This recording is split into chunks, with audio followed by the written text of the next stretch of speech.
Good morning. Tried to go live, but something went wrong. So let's go over some upper body stretching today. Now, I've demonstrated stuff with the strap, but today we're going to do foam roller for the upper body. Really important if you're doing a lot of lifting, or even if you're not. Your upper body is a very important part to stretch along with everything else in your body. So I'm going to start off with the foam roller right at my scapula or right across the bra line. Open up your chest and let's just get a pec stretch here. And then all I want you to do is tilt over, and we're going to get the side of the latissimus and the rhomboid. So you're going to press and you're going to do both sides. I'm going to watch out for my microphone so that you can see it. Up and over. Now, this is going to be pretty uncomfortable if you've never done this before. And as you come over here, we're going to roll. So we're going to roll the back of the scapula and under the armpit. This is going to start a progression for the arms. That's fantastic. Take a nice deep breath in. Use a softer roller if you need to. Back of the shoulder blade and under the armpit. Then you're going to bring your arms out, which will change the stretch, and you're going to keep working it. Then bring your hands together, and this is for the middle shoulder. We take a lot of stress in the arms. Not a lot of people know how to get to the areas that are difficult, like forearm, deltoid. So right here, all I'm doing is pressing my hands together, and we're rolling across the middle shoulder in this position. And I'm not lifting my body off the floor. Good morning, everybody.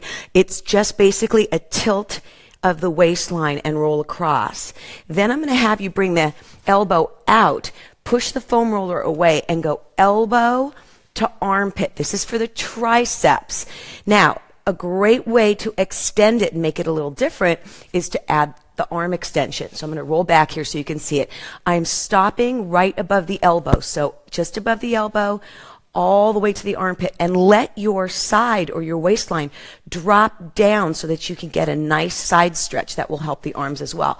So if you want to do deltoid again or shoulder again, bring your arm up 90 degrees and point your thumb backwards, and you'll get more shoulder in this position. From here, extend the arm out. You can flip it over and do biceps.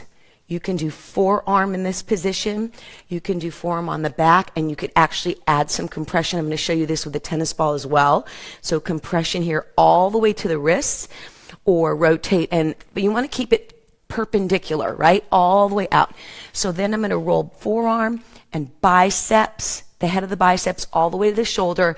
And then for the anterior delt, which is the most common injury in the gym right now because of overuse of those burpees and push-ups, overextension of chest presses, put your front of your shoulder at the front of the roller, palm back, and you're just going to wiggle.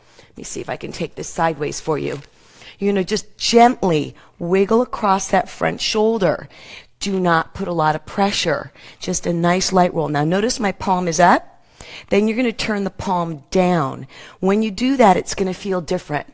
And you want to roll the one that feels a little less comfortable. Start with this one really slowly. A lot of people have front shoulder issues. And then I'm going to put that foam roller aside for a moment. And let's go ahead and show you the forearm. People get a lot of tennis elbow, what's called tennis elbow, or forearm stress, carpal tunnel.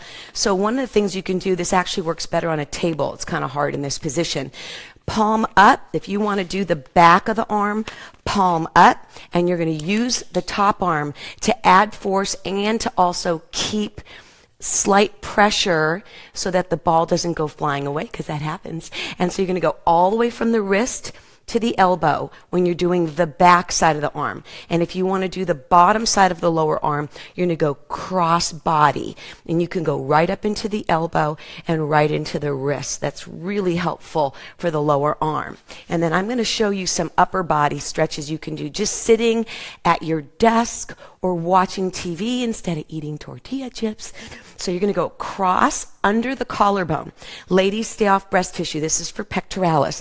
Make sure you get the break between the shoulder and the chest. Relax this arm. Sit up really tall so that the muscles are aligned properly.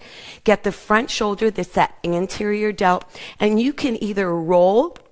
You can do what I call squeezing orange juice, where you're rotating it. Do the biceps, the front of the biceps. Make sure that arm is relaxed, and you can go right up into the crease, and you can again do the forearm here and squeeze orange juice.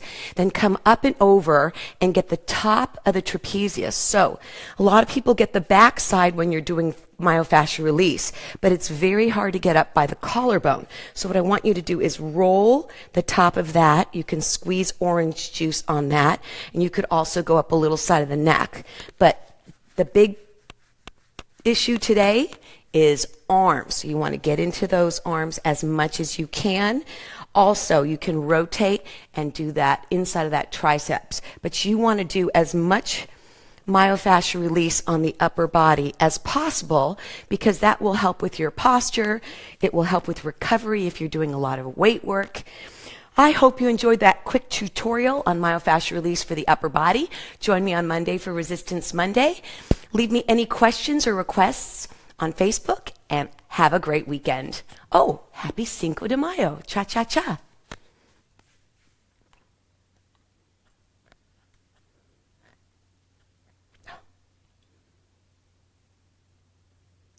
It's not turning off today.